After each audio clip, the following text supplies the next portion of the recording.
Before working on your piece of equipment, please ensure that you utilize the proper personal protective equipment.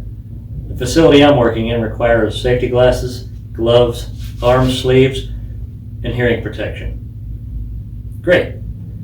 What I'm going to show you today is how to install a discharge duct collar to this IsoClean 800 unit.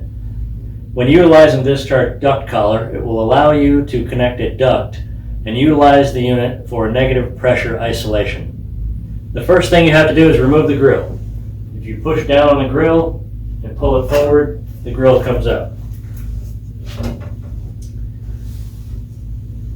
When you receive your unit, these holes will not be pre-drilled.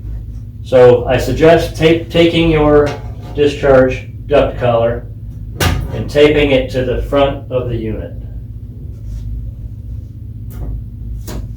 That will allow you to mark and match drill the holes. Since I've already done that, we're going to go ahead and mount the collar.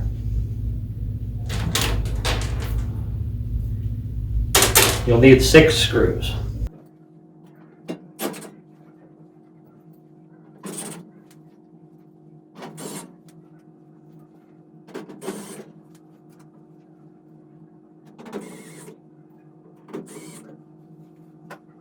Once you get the duct collar installed, you can connect your 8-inch round flexible duct and route that air through a ceiling tile or out a window. Thank you.